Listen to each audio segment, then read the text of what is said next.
Boa noite a todos, sejam todos bem-vindos. O texto de hoje tem como título Cooperemos fielmente. Pois somos cooperadores de Deus. Paulo, 1 Coríntios, capítulo 3, versículo 9. O Pai é o supremo criador da vida, mas o homem pode ser fiel cooperador dele. Deus visita a criatura pela própria criatura. Almas cerradas sobre si mesmas, declarar-se-ão incapazes de servir nobres. Afirmar-se-ão empobrecidas ou incompetentes. Há companheiros que atingem o disparate de se proclamarem tão pecadores e tão maus que se sentem inabilitados a qualquer espécie de concurso sadio na obra cristã, como se os devedores e os ignorantes não necessitassem trabalhar na própria melhoria. As portas da colaboração com o divino amor, porém, permanecem constantemente abertas e qualquer homem de mediana razão pode identificar a chamada para o serviço divino. Cultivemos o bem, eliminando o mal. Façamos luz onde a treva domine. Conduzamos a harmonia às zonas em discórdia. Ajudemos a ignorância com o esclarecimento fraterno. Seja o amor ao próximo nossa base essencial em toda a construção no caminho evolutivo. Até agora temos sido pesados à economia da vida. Filhos perdurários, ante o orçamento divino, temos despendido preciosas energias em numerosas existências, desviando-as para o terreno escuro das retificações difíceis ou do cárcere expiatório. Ao que nos parece, portanto, segundo os conhecimentos que possuímos, por acréscimo de misericórdia, já é tempo de cooperarmos fielmente com Deus no desempenho de nossa tarefa humilde. Palavras de Francisco Cândido Xavier, da obra Vinha de Luz, ditado pelo Espírito Emmanuel. Boa noite a todos. Para o dia de hoje, eu escolhi um tema para dar um pouco de continuidade para a última vez que a gente conversou. O tema é simples, mas a gente tem que refletir bastante sobre ele. Prece. Né? E sobre a prece, né, a gente tem o quê? A oração dominical, né, a oração do Pai Nosso. Ela resume magnificamente o ato da prece. Ensinada por Jesus aos seus discípulos e anotada por Levi e Mateus, o Pai Nosso, a oração, desde aquele memorável dia, naquele momento, né, ela se espalhou pela terra inteira como um perfume dos céus. Né? Então foi uma coisa maravilhosa que aconteceu para todos nós. E essa passagem de Jesus, né, foi reproduzida no livro Boa Nova, né, um livro psicografado por Chico Xavier, né, do espírito Humberto de Campos, também conhecido como Irmão X.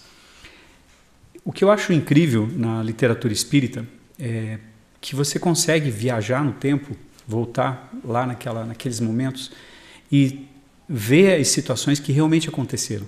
É como se a gente estivesse realmente assistindo um filme da vida de Jesus, das passagens que aconteceram.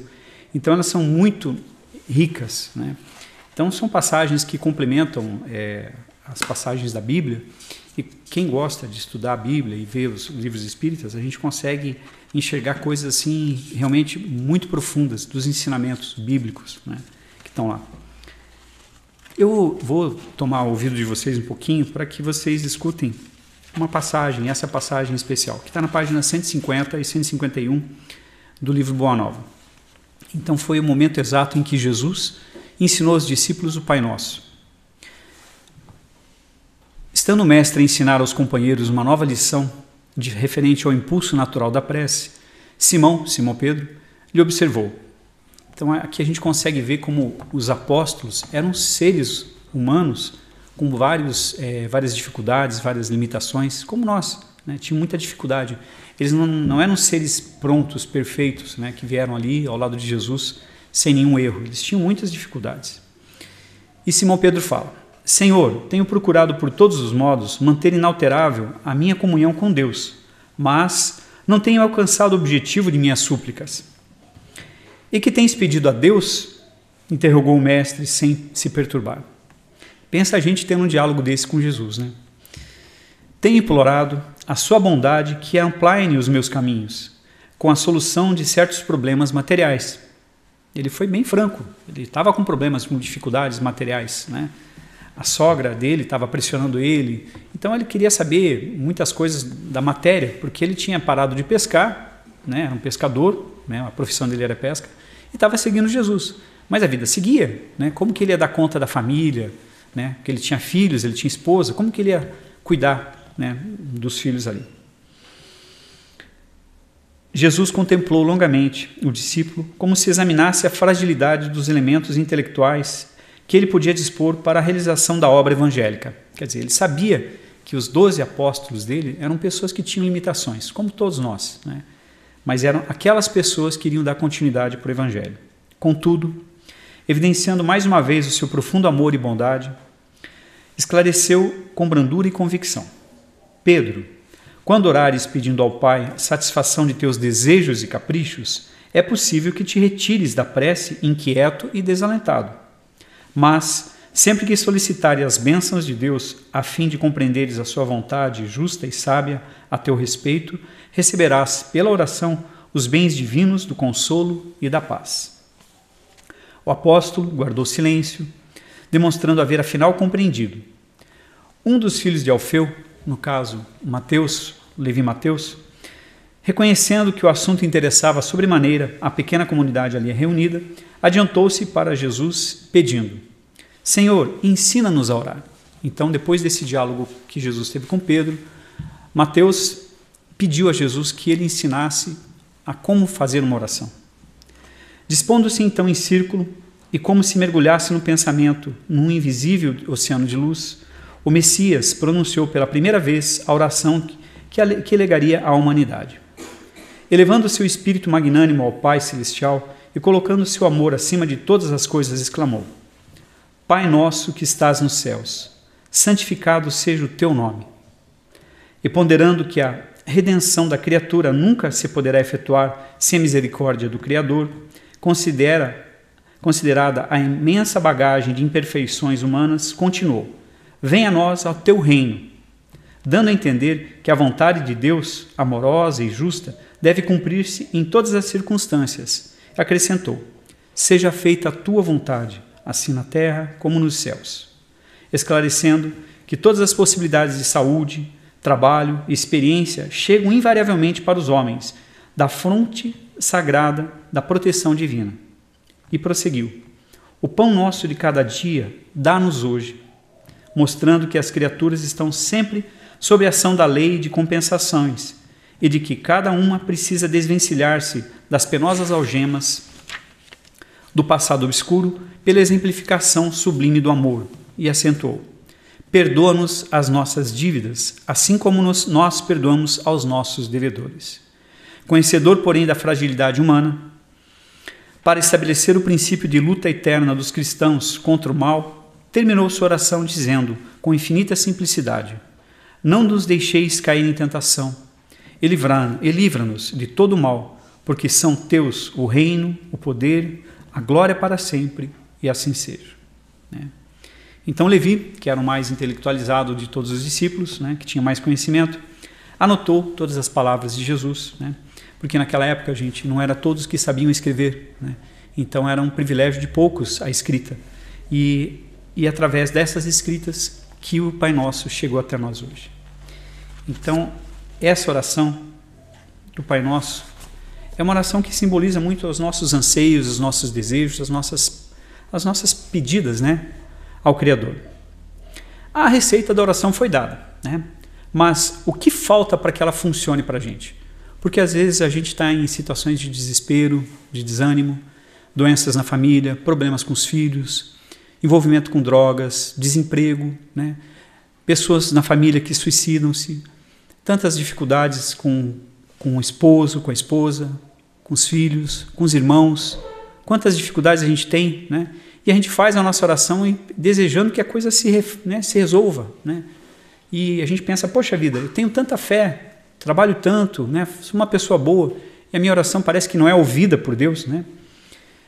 No capítulo 27 do Evangelho, segundo o Espiritismo, temos lá o tema, pedi e obtereis, onde nos foi deixado pelos espíritos superiores, né, informações preciosas sobre o ato da prece, como condições que a gente tem que se postar para fazer a prece, eficácia, ação da prece e vários outros tópicos ali. E quase no final desse capítulo do Evangelho, a gente tem as instruções dos espíritos no modo de orar. Então, será que faz a diferença a gente fazer uma oração de qualquer jeito, uma oração rápida, uma oração desesperada, uma oração silenciosa? A gente precisa voltar para o nosso íntimo, para o nosso interior, para que a gente faça essa conversa com Jesus, né? Como se Ele estivesse ao nosso lado, Ele está ao nosso lado, né? Os nossos mentores, os nossos guias espirituais, os nossos anjos da guarda, eles sempre estão ao nosso lado. Eles sempre nos acompanham, né? E a gente precisa fazer essa ligação. Mas para isso a gente tem que desligar o celular, como aqui no centro. A gente tem que se manter em silêncio, tem que acomodar os nossos pensamentos, né? Procurar não querer, naquele momento, refletir sobre aquilo que nos irritou, aquela vontade, aquela raiva que a gente tem de repente, esmurrar o carro, né? De repente tem que acalmar, serenar o coração, para que a gente entre em sintonia com o Pai, com as boas energias, né? Então, que o nosso modo de orar, que a nossa oração seja o primeiro ato do dia. A gente acorda, que seja essa a primeira ação que a gente vai fazer, antes de sair da cama, já, que a gente se inicie o dia com o ato de orar, né? No livro Nosso Lar e também no filme, para quem assistiu, é mostrado a importância da oração, né? Quando o espírito de André Luiz, depois de muito tempo, e segundo o livro ele ficou aproximadamente 8 anos no estado de umbral, isso que ele era um médico, né, trabalhava com saúde, tinha conhecimento, não era um homem mau, não era um homem, né, ruim, mas ele havia desencarnado por excessos, então ele era um suicida inconsciente. Além disso, ele era uma pessoa muito egoísta, muito arrogante, muito presunçosa. Ele era um médico e na época ele era, como hoje, né, a maioria dos profissionais que têm um destaque maior, se consideram sempre acima de todos, da lei, de todos, né? Ele tinha isso com ele. E ele vendo o atendimento daqueles espíritos sofredores, ele lembrou de orar. Mas ele teve uma dificuldade muito grande na oração. O livro é mais detalhado, no filme não passa tantos detalhes, mas ele teve muita dificuldade em fazer oração, porque ele nem lembrava como é que era uma oração. Ele lembrava das palavras, mas ele não entendia muito bem o que fazer. E se nós hoje, essa noite, se a gente for parar num lugar muito escuro, muito feio, muito triste, encarnados ou desencarnados, será que a gente vai lembrar de orar? Como vai ser a nossa oração? Como vai ser o nosso desespero? O que vai nos tomar o coração? E ele, naquele ambiente terrível que ele estava vivendo, passou por 8 anos de sofrimento até que ele se colocasse em posição de auxílio, né? Pedindo auxílio, e ele se colocasse em posição de receber o auxílio. O mentor, o Clarencio, a mãe dele, sempre estavam voltados para ele, sempre estavam próximos dele, mas faltava ele tomar a atitude de se comunicar com os bons espíritos, ele mudar a faixa vibratória dele para que fosse atendido, né? E assim foi, né? E a partir do momento que ele conseguiu fazer uma oração do fundo do coração, com todo arrependimento e buscando realmente ajuda, ele foi ajudado e foi retirado daquele lugar que ele estava, né? Um local de sofrimento. Mas será que a gente vai sofrer até a gente lembrar de orar? Sim, a gente precisa lembrar com humildade que nós somos filhos de Deus, mas nós precisamos do auxílio do próximo, né? Então, se a gente não lembrar da oração, como que a gente vai ser ajudado? Como a gente vai querer que nos escutem se a gente não pede ajuda, né? E a ajuda a gente pede através da oração.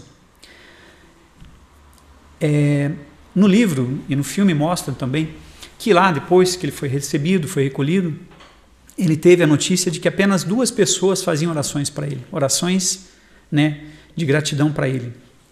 A primeira delas, né, e que a gente vê muito aqui na mesa do trabalho mediúnico, as mães, né? Então a mãe dele, que já era um espírito mais evoluído, se pronunciou, né, ajudando ele. mas as orações dela que auxiliaram muito ele, que fizeram com que ele tivesse um atendimento. E uma outra pessoa que orou para ele, né, vou dando spoiler já do filme aqui, para quem não assistiu ainda, era uma cliente que ele atendia, né, vez em quando, ela e o marido dela, e atendia em caráter de doação. Ele atendia de vez em quando alguns clientes gratuitamente, né? Então, aquela cliente era sempre atendida por ele gratuitamente, ele era meio contrariado, não gostava de fazer a caridade, atendia porque era uma questão de protocolo, ele tinha que atender algumas pessoas gratuitamente, né? Naquela época não tinha o SUS, lembrando que o livro foi escrito em 1938, né? Então, era o atendimento que ele fazia contrariado por uma pessoa. E foi aquela única pessoa que ele não aceitava bem, e mesmo depois de desencarnado, que ele encontrou ela lá, ele não tinha muita aceitação dela, ele descobriu que ela era a única pessoa que orava por ele. Quantas orações nós receberemos se a gente morrer hoje? Quem vai orar por nós?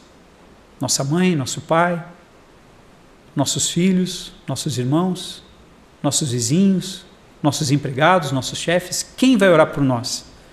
Porque todos nós somos carentes da oração do próximo. Então vale a reflexão aqui. O velório pode estar cheio de coroas, mas o que será que as pessoas vão estar fazendo lá em volta do nosso caixão? Será que vão estar contando piadas, contando história, contando as aventuras que nós tivemos juntos? Mas quantas orações nós receberemos? Então a oração, né, toda ela é recebida por Deus. Né?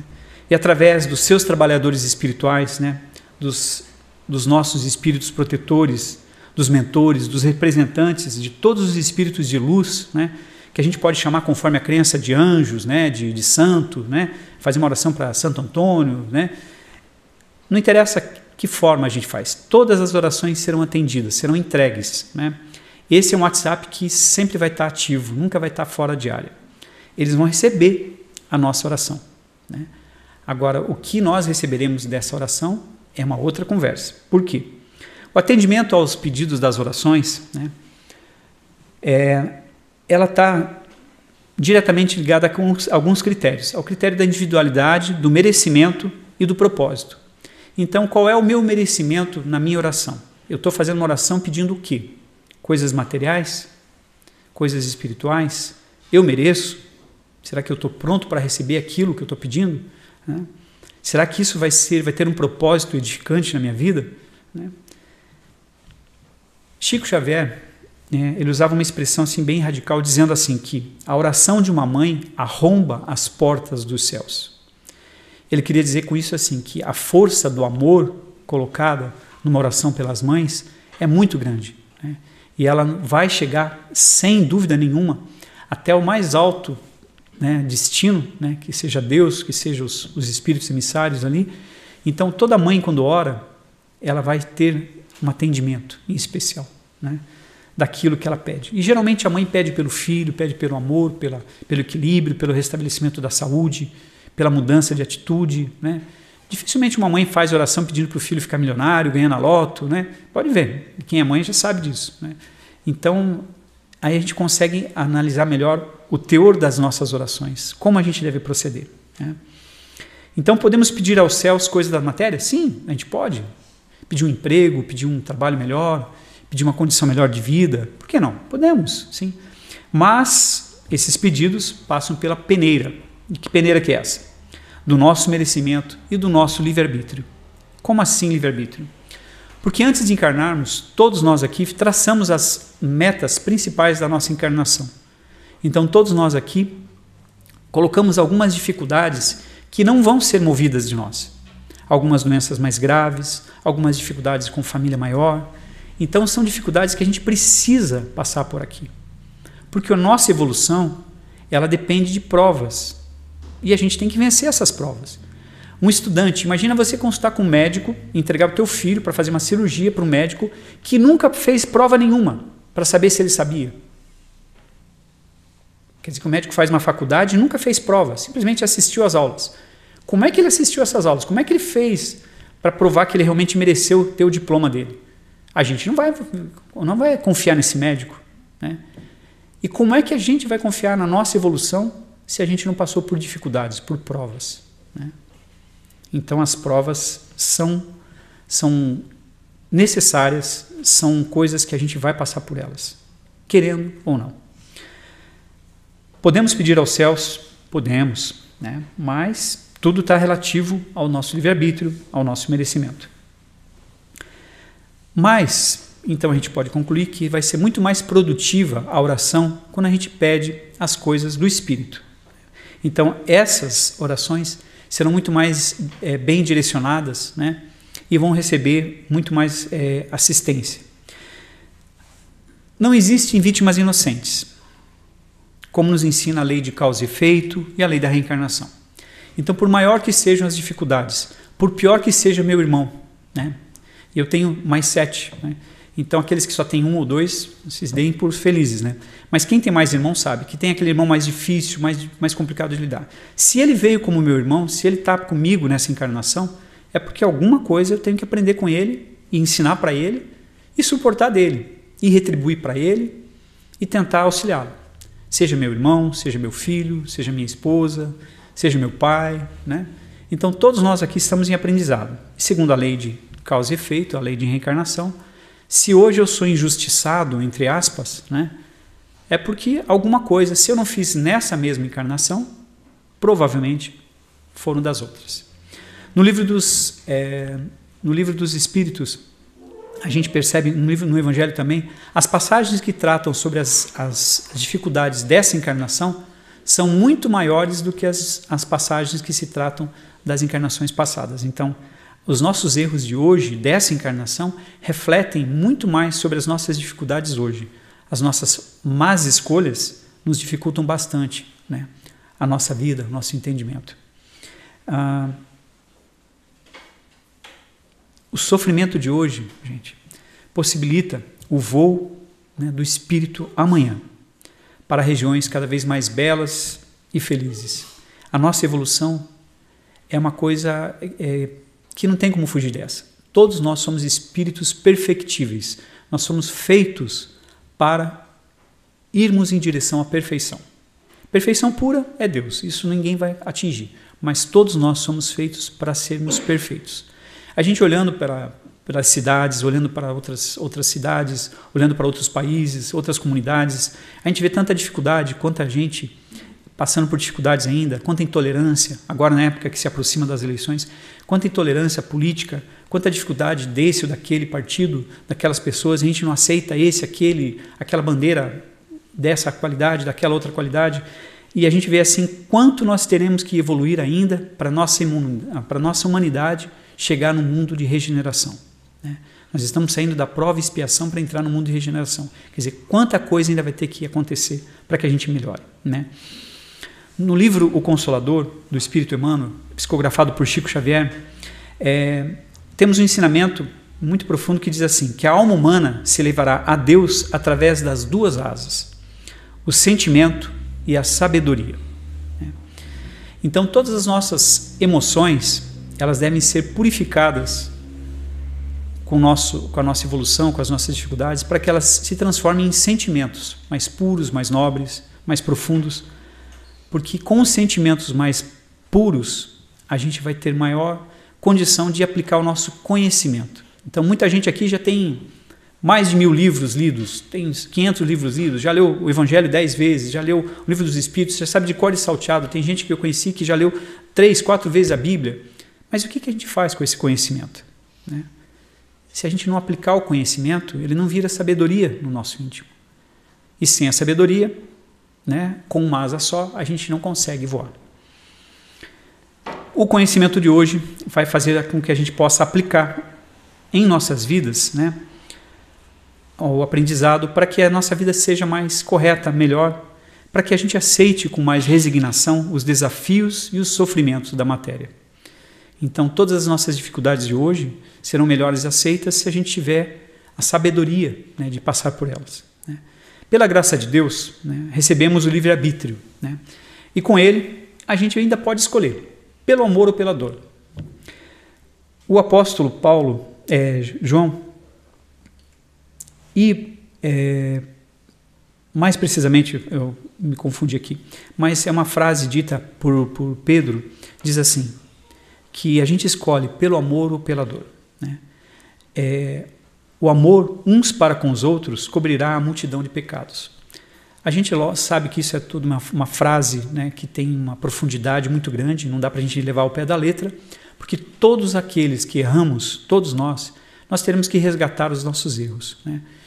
Lógico que eles ficarão muito mais amainados, muito mais abrandados, se a gente optar também por usar o amor na nossa vida. Se a gente não fizer isso, a gente vai aprender, vai resgatar pela dor, né?